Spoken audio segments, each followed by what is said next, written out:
Hello? Hello. Hey, you. Hey, baby.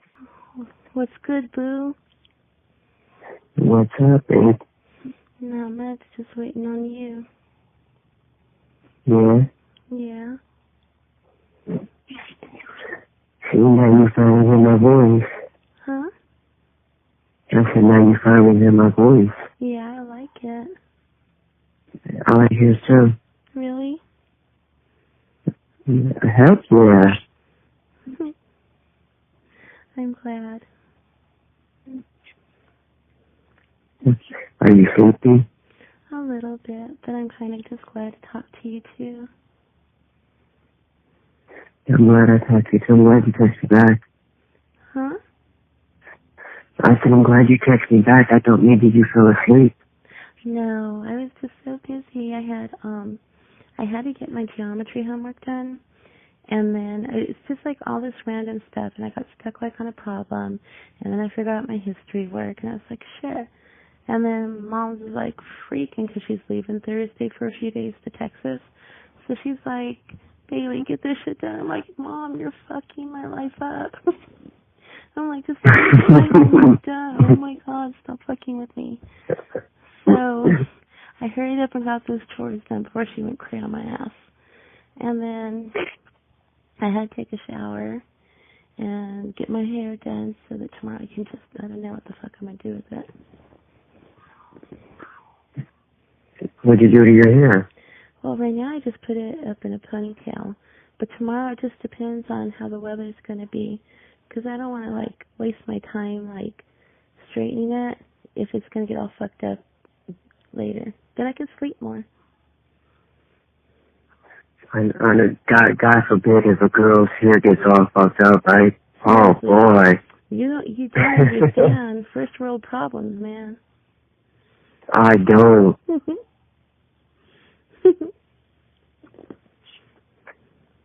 If that was me, I would just throw this shit right up in the ponytail, like, alright, let's rock and roll. I do that lots of times, and then like for dance I do it in a ponytail or I put it in a bun. But some days it just needs straightening because otherwise it's like way poofy. And then I look like that picture I sent you of that girl waking up. What you just heard was the voice of John Dupee, talking to who he believed was his 13-year-old online girlfriend. He had met the girl on Whisper, a website that's goal was to provide a safe place to anonymously share one's thoughts and feelings. However, they would fall dismally short of that standard. Users of the platform could post anonymously about anything, which could lead to other anonymous users responding, either publicly or privately.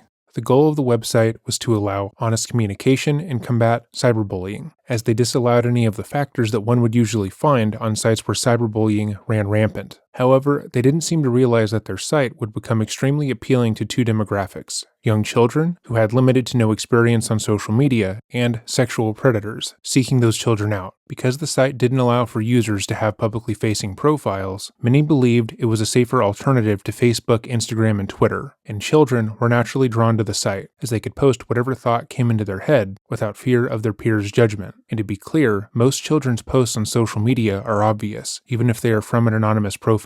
It should also be noted that the majority of users on the site would post photos of themselves, meaning that again, it was incredibly obvious which accounts were run by children, and which were not. Predators would scour Whispers, looking for any post that seemed to reference school, so they could figure that the profile belonged to a child, and then reach out from their own anonymous account. If the post referenced depression or feelings of isolation, they would quickly endear themselves to the child, providing them with a level of understanding that they likely were not getting in their day-to-day life. They would drown the lonely, depressed, or otherwise struggling child with praise, despite knowing virtually nothing about the child, with the hopes that their love bombing would lead to the child associating talking to them with positive emotions. Once that connection was established, they would start asking the child to engage them inappropriately. Though this series of steps feels clinical when laid out in this manner, the majority of these steps would be done within the first few messages of any chat between a predator and a child. It should also be noted that the vast majority of people engaging with children in this manner are not intelligent. In fact, most would say that they had no plan, and only did what felt right to them in the moment. To be clear, it doesn't take a genius to manipulate a child, which is how you get idiots like John Dupee asking his sister to drive him to see his 13-year-old girlfriend, and then ending up on the show Hansen vs. Predator. Welcome back to another episode of Dreading, or if this is your first time here, welcome. Today we are continuing our Halloween uploads, where we upload every weekday leading up to Halloween, and then the day after, this time focusing on another To Catch a Predator related episode, going over John Dupee. John is perhaps one of the most requested people caught in To Catch a Predator, and not a week goes by where we don't receive at least 5 emails mentioning his name. He's become such a prominent request that my brother and I wanted to save him for a special occasion, and given that this is one of the first uploads for Halloween, we thought there would be no better time than now. As always, if there is a case you would like to see me discuss, or a story you want more attention brought to, you can always email me at dreading.official@gmail.com. Leaving your suggestion down below in the comments works as well, but with the amount of comments we receive, an email is the most surefire way to make us see your suggestion. Videos like this one would not be possible without channels like Joey's TCAP channel, The Cappening, and other channels that have chronicled To Catch a Predator over the years. Links to all the channels that have uploaded the raw footage will be left below, and I urge you to check them out if you haven't already. But with all of that said, let us begin. This video is brought to you by Beam. If you've been a longtime supporter of the channel, then you know one of the reasons we're able to make content as frequently as we do is because I have issues falling asleep. For as long as I can remember, I've had trouble resting and calming my mind, and at times I would just lay in bed for hours, unable to sleep. This wreaked havoc on every part of my life, and I have tried nearly every remedy you can think of, short of knocking myself out every night. But one of the things that has helped me the most is Beam Dream. For those of you who haven't heard of it, Dream is a delicious, hot chocolate-like drink that is filled with natural, sleep-supportive ingredients like melatonin and magnesium that helps you fall asleep faster and stay asleep longer. Dream has clinically shown to improve sleep, and is gluten-free and dairy-free. It's also keto-friendly and perfect for every lifestyle. Since I first took Dream, I noticed a complete shift in how I sleep, and I can say that confidently, as a few months ago while traveling, I ran out of my normal supply. I went 1 week without it, and I slept horribly. I wasn't able to focus, I was irritable, and people in my personal life noticed a change. The moment I got home, I purchased multiple bags just in case. Recently, they've begun to offer subscriptions, meaning that I no longer have to worry about running out while getting fantastic savings and free shipping. By subscribing, I also get early access to their new flavors, which is incredibly exciting, given that their holiday flavors are fantastic. I can't recommend Dream enough, as it has made such a difference in my daily life. If you've ever considered purchasing Dream and seeing what the hype is about, now is a perfect time to do it, as they're giving Dreading listeners early access to their biggest sale ever. Use my link in the description box down below, or scan the QR code on the screen, and use code DREADING to get up to 50% off on this limited time offer. Again, shop early access to Beam's biggest sale ever when you click the link and use code DREADING for up to 50% off for a limited time only. And thank you to Beam for supporting the channel. Prior to his appearance on Hansen vs. Predator, John Dupee led a truly unremarkable life. He had previously worked as a package handler at UPS, but had been fired for some unknown reason. He was 43 years old, living at home with his parents, and didn't even have an active driver's license. The unemployed man would start conversing with multiple minors on Whisper, seemingly seeking out girls who were between the ages of 12 and 14. He would find 2 girls that we know of, both of which happened to be decoys working alongside the Hansen Run investigation, and immediately, he began to use all the lines that you would expect a single 43-year-old man living at home with his parents to think were effective. And John, realizing that preying on children was a crime, would change his name, going under the alias John Santoro, or Johnny Connecticut, depending upon the account. He opened up conversations by telling the child that he believed that they were absolutely beautiful. After they thanked him, he would send over a photo of himself, in hopes of receiving a compliment back, despite the terrible lighting and the fact that he was very clearly a grown man desperately trying to seek praise from a child. From then on, he would refer to the minor as Hun, establishing that he was interested in a romantic, flirty relationship with them. Their conversation would move over to text, where he would attempt to seem younger than he was, by both literally telling the would-be child that he was 30, 13 years younger than his actual age, as well as repeatedly using the term blazing instead of cool. Wow. That is cool. For some reason, he seemed to believe that that was a term teens were using around 2016, despite there being no evidence supporting that fact. Over the next few weeks, he would pressure the girl to send him pictures of herself while she was shopping with her mom, before openly asking if she had ever had sex with another person. He would of course go on to comment how the women he had been with, supposedly women the same age as he was, were quote, whack. But he would also talk about how he wished he could sleep with her, since she had a quote, blazing body and was from California. John would also insist that the decoy call him Boo, and he would call her Baby, of course, which is likely a term he would use in conversations with other minors, as predators often use pet names as a way to never be caught talking to 2 or more people. A link will be left to the full chat logs, should you want to read them for yourself. After a few weeks of conversation, the decoy would invite John over to their home. Supposedly, when their parents had left them alone for the night, she claimed she didn't have school the following morning, and that it would be the perfect time to consummate their relationship.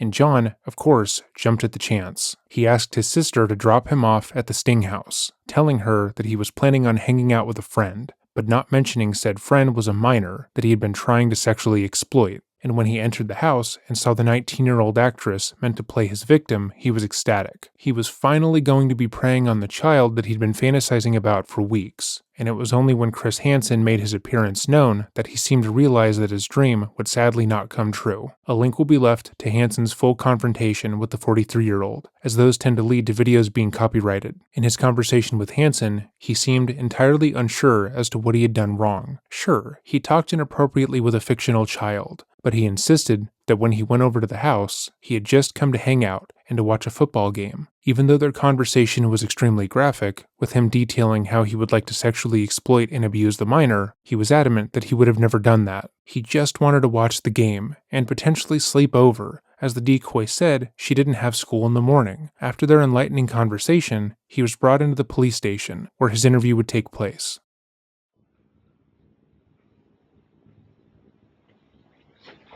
Criticize this room now? I don't know, we just do that.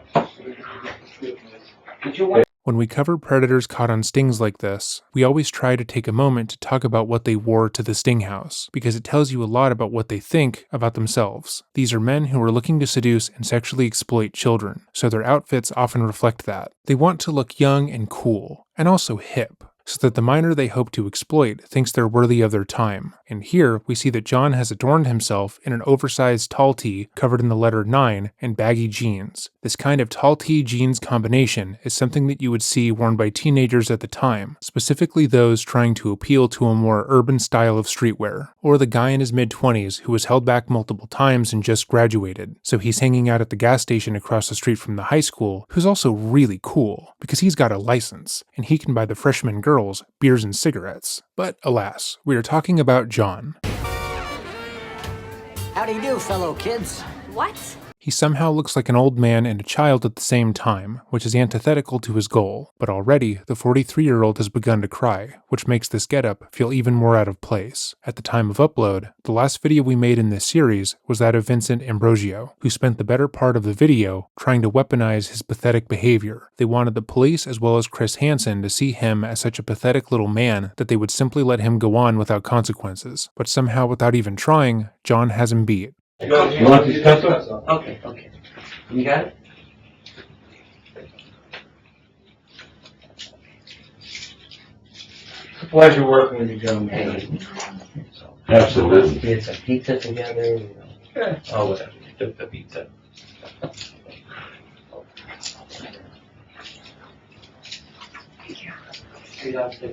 Yep. John.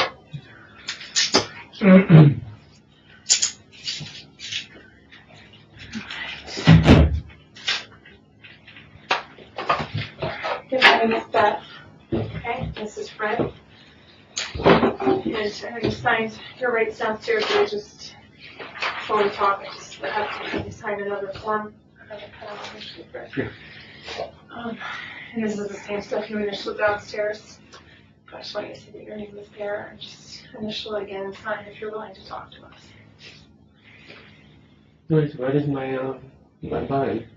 We haven't gotten to that point yet because we want to talk to you.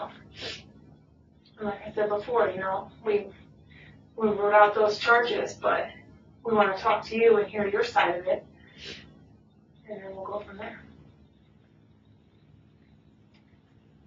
As always, we have to point out that if you ever find yourself being questioned by the police, it's in your best interest to talk to a lawyer. Obviously, we aren't in the business of giving advice to pedophiles, but if you, the average true crime watcher, were in a position where the police want to speak to you about a case you are tangentially related to, always speak with legal representation beforehand. The police in an interview are not there to help you. They are there to do what they think will benefit the case. However, a lawyer's job is to make sure that you are protected. Of course, that doesn't matter in this case, because John is an idiot as well as a predator.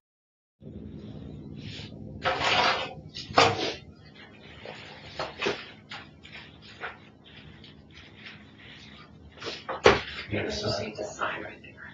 One more.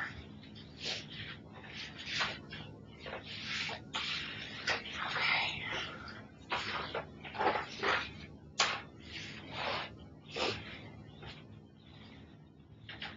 So you're from Norwalk? Mm-hmm. You go out there? Yes. You have family that's still in Norwalk? Are you single? Mm-hmm. No, it's your sister that dropped you off. Mm-hmm. Any other siblings? Your brother? Older or younger? Younger. And I have a little boy. You have a little boy? How old? 10. And do you see him? Mm-hmm. You have full custody? Visits? What's Mm-hmm. Visits. Where is he? Lives in Norwalk. And you work for UPS or are you on a I private? just got laid off until the holiday season comes back around. Right. UPS in Norwalk? Mm-hmm. Do you work like through the night or during the day? Morning, early morning. So why do you think you're here? Because we got a house. And how did you learn about that house? I'm talking to a girl. Do you remember what the girl's name is?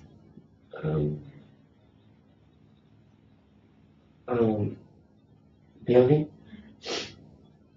Like we stated earlier, predators like John rarely target one child. In fact, they often talk to tens of kids at one time, because they know their chance to actually assault and abuse a minor is higher. Some of their targets could get grounded, others could lose internet, and even more could still simply forget about the grown men online who are trying to prey on them because they are children living normal lives. Which is why John is insistent that they call each other baby and boo. We know for a fact that he was talking to another minor, that being another decoy, and had their conversations continued on, he would likely have made the same request of that minor as well, because that was easier than remembering two different names. We see this principle a lot with adult couples as well, where one partner is cheating on the other. They will insist on calling both parties by a cute pet name, so they don't accidentally forget who they're talking to, and use the other person's name instead. We hear John actually struggle to remember the name of the girl he spent weeks grooming, who he planned to sleep with that night.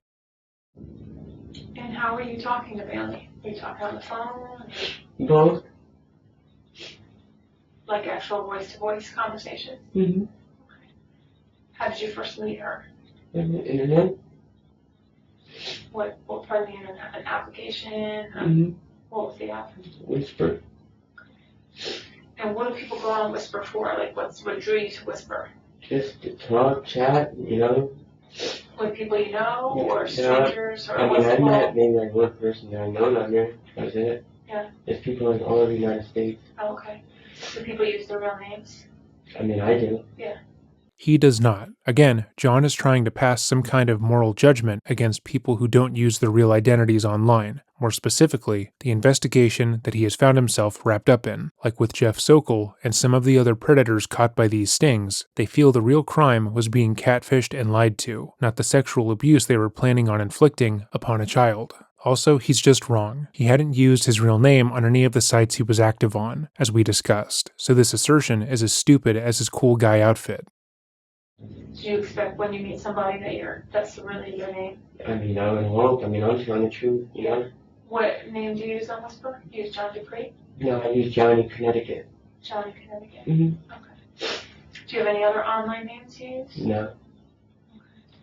What's the name Santoro or Santora? Do you ever use that? Yeah, I mean, I have. Because, I mean, I just got in trouble, so, I don't want people in my business. Right. So that was possibly the funniest interaction we've gotten to see reviewing these interviews. Just how quickly the interviewer asked him if Johnny Connecticut was his real name, and then bringing up his second username, John Santoro, an obviously false name that he had hoped would keep him from being found by the police. Had he not stated mere moments before that he expects everyone on social media to be who they say they are, implying that somehow he is morally superior than those who arrested him, most people wouldn't have cared that he went by a stupid screen name. But his response after realizing he's guilty of the same thing is simply brilliant. That is a name you use on social media sometimes? I mean, just once or twice I have. Like if people want to be asking my last name and stuff. That's what you use? Yeah. Does that mean anything to you? That's special to you? Like, how'd you come up with that? It's just random. Okay. So you're on Whisper, and what were you looking for on Whisper? Just guy, girl? It's just to meet somebody, have a friend. Okay. And so how did you connect with Bailey? Just talking. As mentioned, it was never just talking. John opened the conversation by telling the young girl that she was gorgeous, and immediately began grooming her from there. He plied her with compliments, sent photos of himself, and when she told him she was 13 years old, he didn't even pretend to be thrown off by that. Most of these predators will attempt to tell the minor that they shouldn't be talking, that her parents in the law would say their interactions were wrong, and to keep it a secret. But not John. He already knew her age, given that he responded to a picture of her where she looked like a minor. He couldn't even pretend to care. They just talking and just hit it off and just kept talking. Yeah. What kind of stuff did you talk about? Sports, her moving from Cali to here, family, brothers, sisters, pets, food we like, everything. And yet, those conversations had such little impact that he could barely remember her name moments earlier. Predators often do this, where they will talk about their conversations with their victim as being open and honest, that they were the only person in the world that they, an adult, could talk to without the fear of judgment. Sure, things got sexual, but they were soulmates, two kindred spirits who just happened to find each other online and connected. This argument, as most predators present, is nonsense. Specifically, because if you're an adult and you feel isolated and alone, you shouldn't need to go to a child for emotional fulfillment. You probably need to go to therapy. You could go on Psychology Today and look up your zip code and find a therapist in your area who would listen to you talk for as long as you want to pay them, and provide you an actual safe place to talk. They could give you real solutions on how to fix your problems and improve yourself, unlike children who would be traumatized by your reliance on them for mental stability and your sexual exploitation of them. Obviously, none of these men actually want to find a romantic equal, or a person who will help them with life's hardships in any tangible way, because if that was their goal, they wouldn't target children who haven't even experienced their first relationship yet. They're looking for someone with little life experience, so they can manipulate them easier. They want someone who doesn't know what a healthy, functional relationship actually looks like, so when they neglect, abuse, or otherwise hurt them, they're none the wiser. How long were you talking with her? Like a week and a half. Yeah. And when did the conversation change to actually getting together? A couple of days ago. How did that, like, did she invite you, or did you say you wanted to see her? Both. Can you tell me a little more about how it all came together? She said that, I'm really cool, and I said she's really cool, and maybe we can hang out. And she said, you're a sweet guy. I said, you sound like you're sweet too, Mm-hmm. And then how did you find out about that house? She told me What'd she say? that she was living there, and, with her mom, and I guess her mom, she said, went away or whatever. And then I was going to go there watch the football game. What football game? Steelers and the Ravens. This, shockingly, is a lie. As much as John was interested in sexually abusing this child, he was also adamant that they watch this football game, with him bringing it up multiple times in their chat logs. But given that the surrounding conversation included John saying, quote, "Are you gonna give me a big kiss when you see me, and a lot all night? And yay, I get to be with you tonight. Kissing, snacks, goodies, football. What else is better than that, LOL?" It's clear that he wasn't planning to simply sit and watch the game. And then it just turned into a fucking nightmare. Was there some sex talk between the two of you? I mean, little chatter, you know? Yeah. I mean, I had no plan of going over there and having sex with her. Mhm. I had no condoms or nothing. I mean, I brought food Mhm. to eat with her and snack. That's all I planned on doing. Right. Did you tell her you were gonna bring those foods? Yep. What foods did you bring? A Snapple, potato chips, and I brought a candy bar. What was the candy bar? I didn't know. It was chocolate and caramel because she said she likes caramel. So I brought that. Yeah.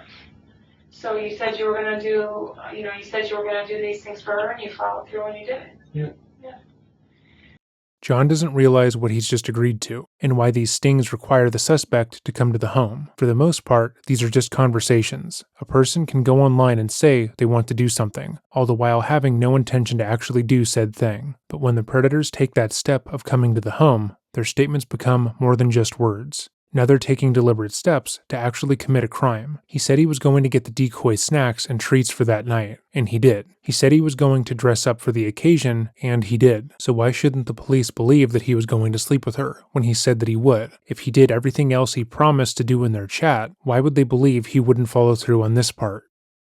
So when you talked about having sex with her, that's kind of why, we see that you followed through with some of the things you were saying you were going to do, so that's why we're a little concerned. You said you were going to bring the chips and the iced tea, and you did. You said you wanted to be inside her, so it's just hard to... I know, I wasn't going to have sex with her. Yeah. Do you talk like that with other girls? No. Have you I ever? really don't even, I'm not even on there much, you know? Like, I swear to God, I'm not. I mean, on my Facebook, my friends and stuff online, but that's it. You are on Facebook? Yeah. All I do is worry about my little boy, and I'm at the library every day trying to find a new job. Did you send her those photos? Yeah, that's me, yeah. And then, these messages right here. Are those you?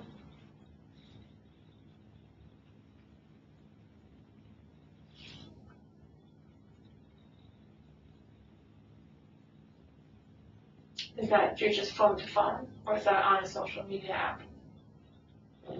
Yeah, it's on the phone. You had two phones on you. Yeah. So which phone were those text messages on? The smartphone, because it's easier to text on. The other one is a prepaid, a state phone, and it's a pain to text. Why do you have two phones? One is my prepaid with minutes. Okay. The other one's that I hooked up. I just use it for Wi-Fi and stuff. Because in my prepaid, I don't get Wi-Fi. And like apps and stuff, like Facebook, my email, everything. The other way I get all my apps and stuff, so that's why I use that too. So, do you see on here what makes us concerned about your intent? Yes, I do.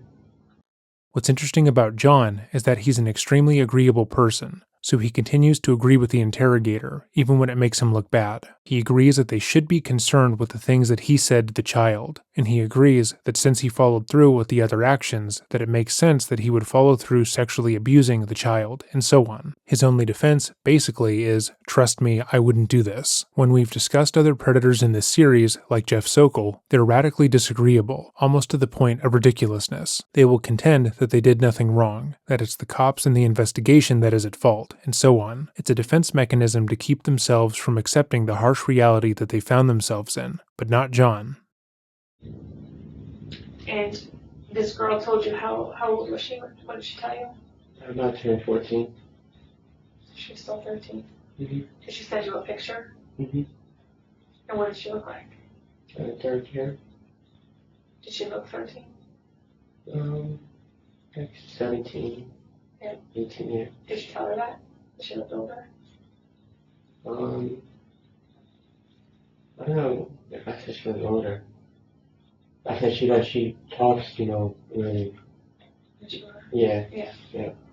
Again, a link to the chat log will be left in the description box down below, but the decoy didn't, quote, talk older, unquote. But more notably, John is in no place to judge whether or not they wrote like a teenager, given that his texts come across as more childish. He relied heavily on emojis, extended his words with multiple unnecessary letters, and as mentioned earlier, was insistent on using the term blaze whenever he could. Did she have to tell you more than once that she was 13? Yeah, she told me once.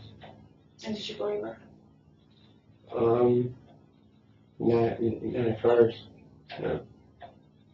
But then when? I mean, I really still had, doubts. I mean, I don't know. So a lot of people lie in there, So. When you showed up tonight, did you believe she was 13? That didn't look like her. No. No. What did you think when you saw the girl? That it wasn't her. Why'd you stay? Well, I didn't really get a chance to talk to her. She went in the room. Yeah. She laid out the gifts that you brought her. Mm-hmm. You asked for a hug. But I get just like, I ask for everybody for a hug when I first meet them or whatever. You do? Just, yeah. And if you see somebody, Someone, but you said you didn't. She looked like someone you knew. No. So let's square that away. When you got there, did you think that she was Bailey? I didn't know. Okay. You're still willing to be open to the fact that might be Bailey. Well, I was trying to look at her, and talk to her more, but I wasn't able to. Because that's when everything turned into a nightmare. Mm-hmm. If you aren't following along, John is saying that the decoy that they got for the sting didn't look like the child that he'd been fantasizing about, and his initial thought when arriving at the sting house was that it wasn't really Bailey. But when the interrogator asks him why did he stay, and why did he ask for a hug if he didn't think she was who she said she was, he claims that he would have done that for anyone he was talking to. She then says that that doesn't make any sense, because he just said he didn't think he actually knew who she was, at which point he says that he didn't know, but was willing to take the chance that it was her, before adding that he didn't really get a chance to suss out the situation for himself before the cops arrested him and, quote, made it a nightmare, unquote. So much like Jeff Sokol, he would have liked for the police to give him the opportunity to get close to the decoy for himself. That way he could have really determined if she really was the child that he was grooming, and not a different child that he wouldn't have sexually assaulted. But before the nightmare was laying out the chips and the iced tea and candy bar. And she was looking at you and she was excited and happy. And it didn't seem like you were like, you don't look like Bailey. You actually asked for a hug. I mean, I assumed it was her, but I mean, I looked at her. I mean, she did look different, Mm-hmm. I mean, I was assuming it was her, I just got the phone with her, so. But she did look different a little bit. If she wanted to have sex tonight, would you have? No. Why not? For one, I had really, really doubts of even knowing her, honestly. But, I mean, I did go there to watch, hang out, whatever. But I swear on my little boy, I wasn't going to have sex with her. I really wasn't. Well, then help us understand this. What, they're texting? Yeah, what you were saying to her. Oh, that's the wrong one. That's right, why you're confused. That's about the party.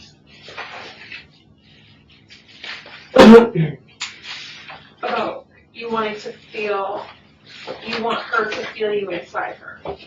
I mean, I know what that means to me. Yeah, I know. I should never say any stupid shit like that. And you're talking about wanting to make her calm. I know. That was just wrong. What did you think that, what is she supposed to read from that? Well, I mean, honestly, when I was talking to her, I mean, I was hoping that there was a chance that, that it was just, I don't even know why I said that's right. I have no idea where he was heading with that sentence, but it was nowhere good. Again, in response to the officer reading out his texts, saying that he wanted to be inside of her and make her come, which is obviously pretty indefensible to say to a child because where the fuck else would this be going? But he says that when he was saying that he was hoping that she would and then stops. That she would what? Not be a child? Not be interested in him? There is no possible way to finish that sentence that doesn't make him look exactly like a pedophile. But you were kind of hoping that it was going to happen. No. No? You were just going to say that. No, I wasn't even planning on having sex with her. No. I didn't bring condoms, nothing. I brought food. Do you ever have sex without condoms? What's that? You never have sex without condom? Just my son's mom. So the answer is yes. Yeah, my son's mom. But we were together for a while. And there's ways to make girls come without having sex. So you're talking about ways to make her come because her ex-boyfriend couldn't. So is that at all part of the plan? No, I didn't have no plans of that tonight. Do you think that a girl that you text like this thinks you're gonna have sex if this is the way you're talking to her before you show up? I mean, we didn't talk about having, when I was going over there tonight, nothing about having sex. When did these messages happen? A couple of days ago, when I first, a couple of days after we started talking. But isn't it true that today's the first opportunity that she had to be alone? I don't know. She told me that her parents and mom went away. I mean, I don't know. So I mean, if her mom wasn't away. But I mean, I don't know if she had prior opportunities, to be alone. I never really asked her. No. No. The answer to this question is yes. John took the first opportunity he was afforded to sexually abuse this child. Unlike so many of the other predators we have covered, he wasn't nervous that she wasn't who she said she was. He didn't need further assurance that she wasn't working with law enforcement. She told him that her mom was out of the house, and he immediately asked his sister to drive him over. Do you think she would have invited you over to hang out and watch the football game if her mom was home? No. Right, why? I mean, because a guy, A guy, and what else? and she's there with her mom, and my age too. I would say that would be the biggest factor. Mm-hmm. How old are you? Not 40. 40.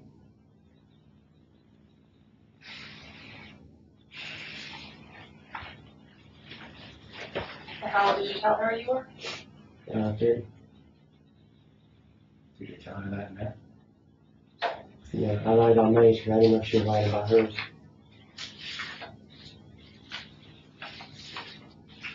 Well, usually, I don't know. I mean, maybe I've come from a different generation. Usually when people lie about their age, they usually say they're older than they are, right? Yeah, you just. Not usually, people don't usually say they're younger than they are, do they? Except for a man who's 40 wants to have sex with a girl, I'd say he's younger. People always lie and say they're younger than they are. I don't know. Yeah, I mean, you definitely talked about her age. So there was no disputing that she was clearly explaining to you that she was not yet 14, she was 13. Mm-hmm. So you knew you were going to a 13-year-old's house where her mom was not home, right? Mm-hmm. And you know you had engaged in conversation with her by text, talking about what you wanted to do to her sexually. But I wasn't even going to do it though. But even just the talk. How are we to believe you weren't going to do it? I wasn't. Who convinced us?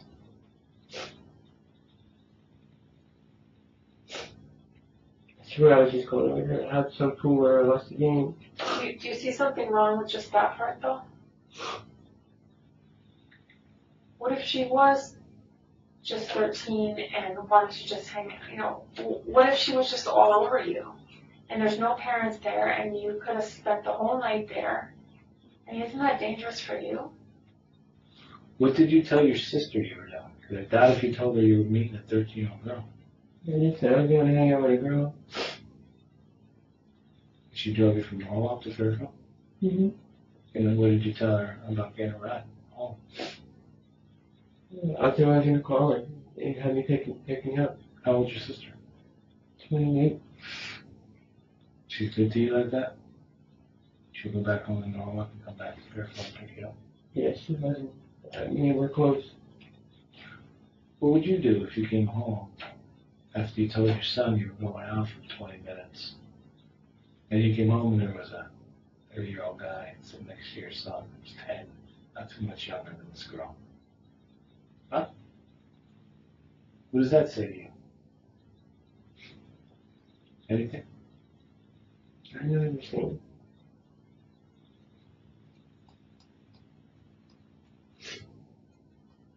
What would you believe that guy to be doing?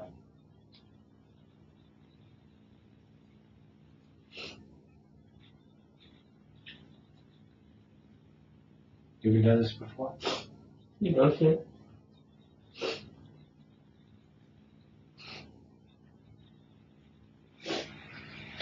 I never had no girl anyway.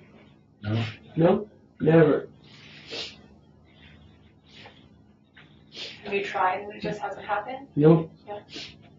I guess it depends on what your definition of try is in this case, because in our opinion, if you talk sexually with a minor in any context, you're trying to groom them with some intention of meeting up, although legally, trying would mean to make definitive plans the way John already had. But we should also note that the vast majority of people who appear on these shows all say the same thing. They had never talked to a minor before the one they were caught with, and it was a one-time lapse in judgment, for which they should immediately be forgiven. But time and time again we are shown that that isn't the case. John had spoken to at least one other minor, that one also being a decoy, so it's kind of like this wasn't just a one-time thing that he did. He lied about that earlier in this very interview, so pretending as if his words hold any sort of weight is stupid.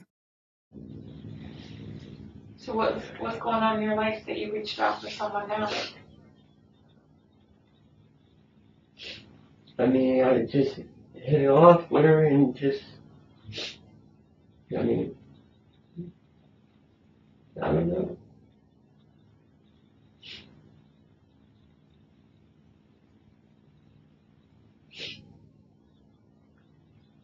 Is this a recurring problem for you, reaching out to younger girls? No. No, not at all, I swear. Did you know what was wrong? Yeah, no. Well, that's a start. You on probation? No, sir. Is your case and all completed? No. It's still going through court? Yeah.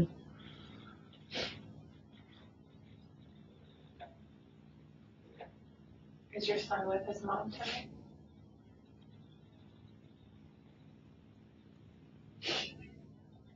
Please help me. Well, how can we help you? Tell us how we can help you.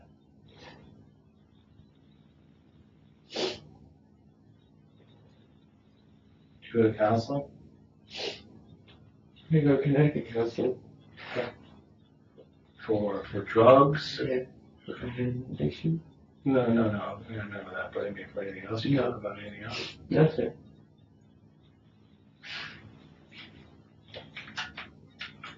Do you think you need to talk about anything else now? Or this was just a one-time thing that's never going to happen again? No, I want to talk to a counselor.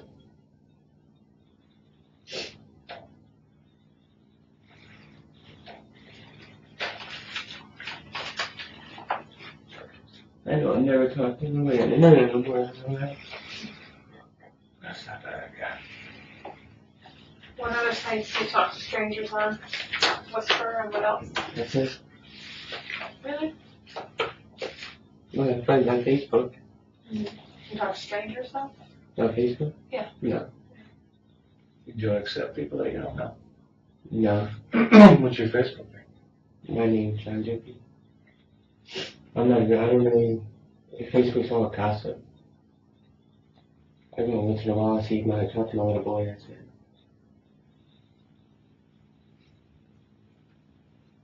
You want to child pornography? That's it? You ever looked at any child porn? No. So if we were looking at your phones, are we going to find stuff on there that you saved? Pictures of young girls or boys or anything? There's nothing on there. I never looked at anything. I swear to God.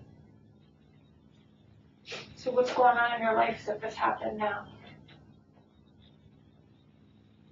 I mean, I've been single, lonely. I hit it off with her.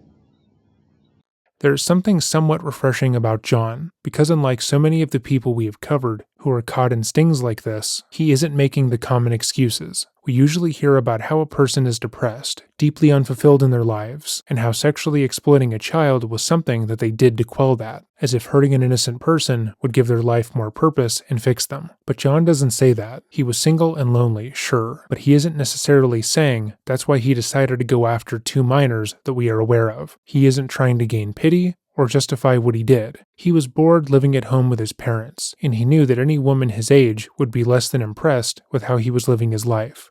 Instead of working on himself in order to date a woman his own age, he opted to talk to children, because they wouldn't care as much. They wouldn't judge him for living at home, because they did as well. They wouldn't care that he couldn't drive, because they couldn't either, and so on. Yeah, I did. Yeah, I've been single for... So to just kind of recap, you're saying you're lonely, you got along with her, you guys really hit it off. So you, a 40-year-old man, were going over to a 13-year-old girl's house with no parents there to just hang out and watch football. Yes, I was. But there's something majorly wrong with that. Do you see that? Yeah, Like, yes, I did. dangerous. Dangerous for the little girl. Is it ever okay for a 40-year-old stranger to be allowed into a 13-year-old little girl's house with no one else home? What would you think if you heard about that on the news? Like, oh my God, this 13-year-old girl let in a 40-year-old stranger into her house to hang out. Would you consider that dangerous? I know what you're saying. Yeah. But then we throw on the fact that you're telling her that you're going to make her come. And you want to feel on the inside of her. You throw that on top of that really wrong situation of just going to hang out with her. I think you got to kind of come to terms with that.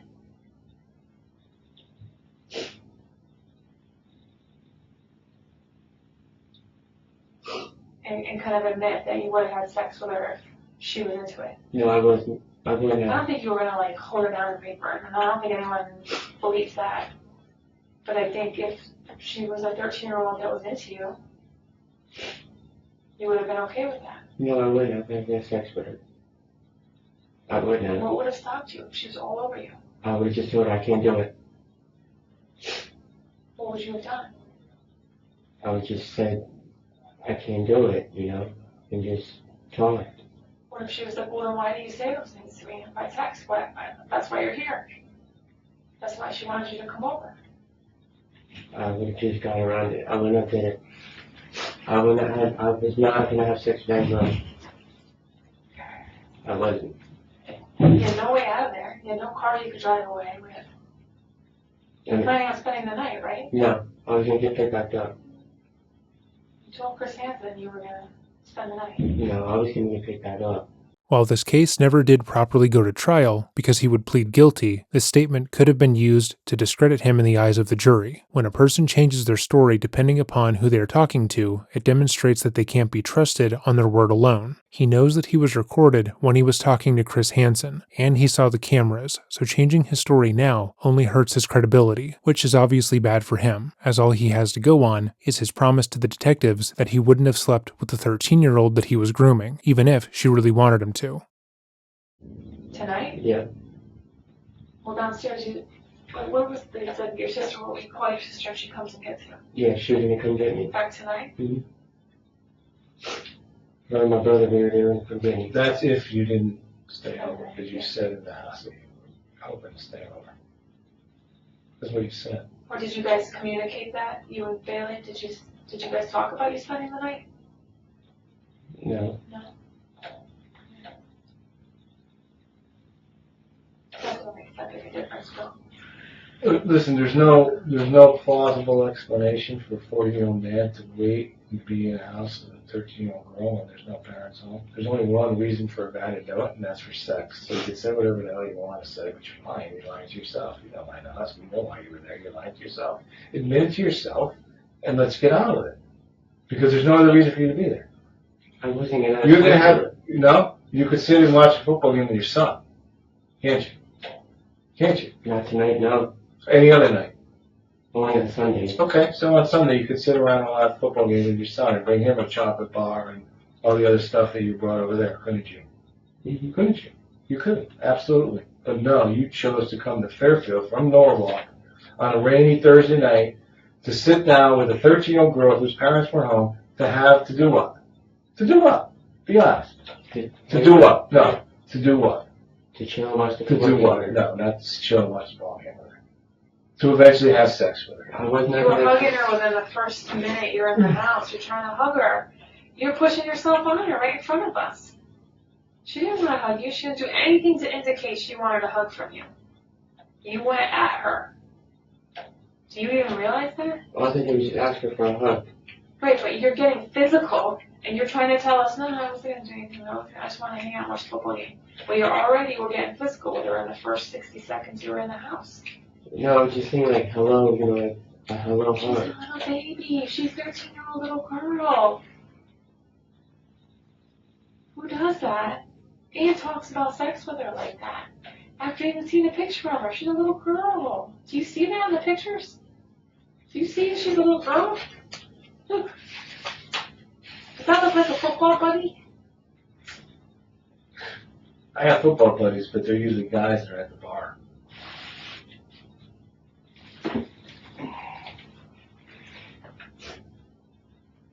The male interrogator basically dropped the hammer on John, who up until this point might have thought he was making some leeway with the police. He started the interview crying, but it seems as if he genuinely thought he could talk his way out of this simply by repeating that he would never have sex with a child, even though he wrote thousands of messages saying otherwise. The male officer directly stating that he isn't being believed, that his story makes no sense, and then being shown the picture of the child that he was trying to sleep with has seemed to remind John that he is truly fucked here, and he breaks down again. And it would be hard to watch, but we've listened to his phone calls and read his chat logs, so we can't really feel too badly for him.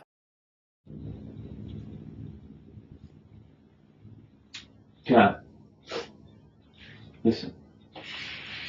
You need to admit things that you did to yourself and to us so that you can get on with your life. By sitting here and bullshitting us, which we're not believing, obviously, that you're there to watch a football game is crap.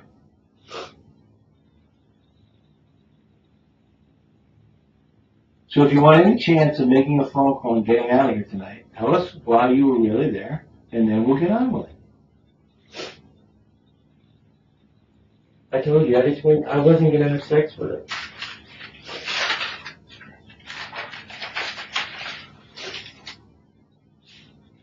So you were lying in the text messages? What? Were you lying to her in the text messages then? I didn't plan on doing anything with her. Why did you text her those things?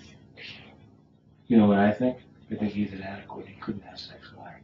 And he didn't want to have sex with a 13-year-old because he couldn't have sex with a 13-year-old because she's afraid that she would probably show him what to do. And that wouldn't make him feel very well about himself. Probably make him feel worse. Is that the deal?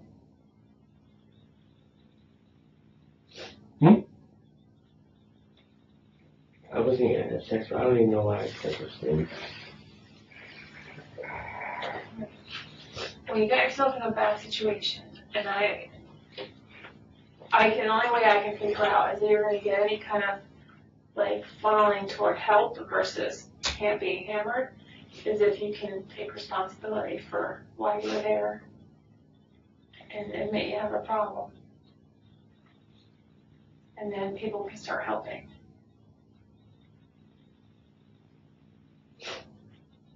Because you say all these things by text behind the computer screen, where you put your body right there, and then now you say, oh no, I wasn't really going to do that, I just wanted to hang out.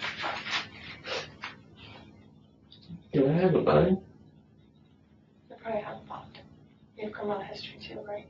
There's criminal history. You got a pending case. How were you out on your other case? I can't really say a PTA. How were you out on your other case? Were you out on a PTA? Or a bond? A real estate bond. Well, either way, it was part of the condition of your bond. What is the condition of the bond? That you don't get arrested. Okay? When you're out on bond, you sign a form that says, I will not get in trouble, I will not get arrested, correct? I've never been in trouble before besides that, so I don't But know. that's not the question.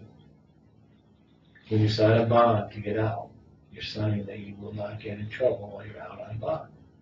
Yet here you are, getting arrested. So how can we let you out on a PTA when the bond says you shouldn't commit a crime? Plus, like Beth said, you want help, there's one avenue. You don't, you can't help people that don't want to help. So that's what we're trying to tell you. If you want to help yourself, we'll get you the help. We'll write it in a report, and when it goes to court, they can get you the help. If not, drug cases, this case, North Avenue is in your future. Is it going to be counseling or North Avenue? You decide. What's my bond? So we'll decide that ourselves, won't we? What would you like your bond to be? Whose real estate bond is that? Your sister? Yeah, really? Mom in Norwalk? Mm-hmm. Well, what was it? How much? $140,000. The marijuana charge? No, that was sales. Okay. Is there anything else you want to tell us? Anything else?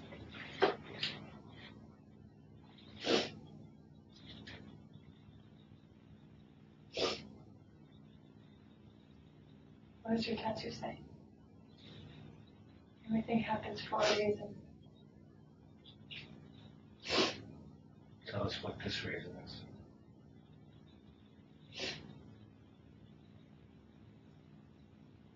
I swear to God, I'm not that guy. But you haven't convinced us that you're not. Until you say something to convince us. That's all we have to go on. If you said all those things, and we came to your door and knocked on your door and said, you're a bad guy because of the way you're talking to this girl. You saying I would never have done anything with her, I never would have done anything I said, that's more believable because we're at your house. You never took the actual moves of coming to the 13-year-old. But you made a plan and you executed it to come to see this girl knowing she was alone, knowing her age, knowing what she looked like, and knowing you discussed having sex with her and teaching her.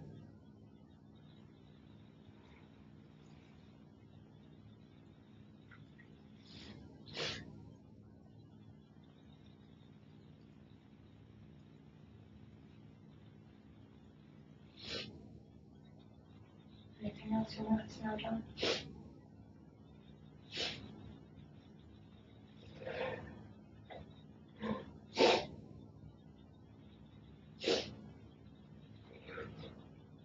Just please help me so I can get out of here. And now my mom and my son love me before I got broken.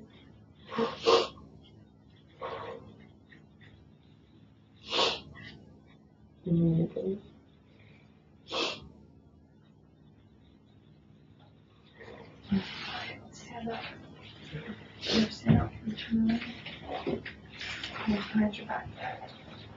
Following his police interview, John would be charged with criminal second-degree assault, as well as attempted risk of injury to a minor and enticing a minor in an obscene performance. When he made his plea to the court, other men awaiting their time in front of the judge mocked Dupee, indicating that he was not well-liked among his fellow inmates. He would later be sentenced to 8 years in prison, suspended after serving 3. John was released from prison July 24, 2018, and has since been seen at various homeless shelters in the state of Connecticut. In 2021, he was arrested for breaking his terms of probation, but was released nearly a year later. However, as it stands today, he was recently arrested again for violation of his parole, and will likely be seeing more jail time in the future. If you've made it to this portion in the video, thank you for watching. As always, if there is a video you would like to see on this channel, or a case you want more attention brought to, email me at dreading.official@gmail.com. Hopefully you're enjoying our Hollow Week uploads, and we will see you again tomorrow. Have a great day, and remember to stay safe.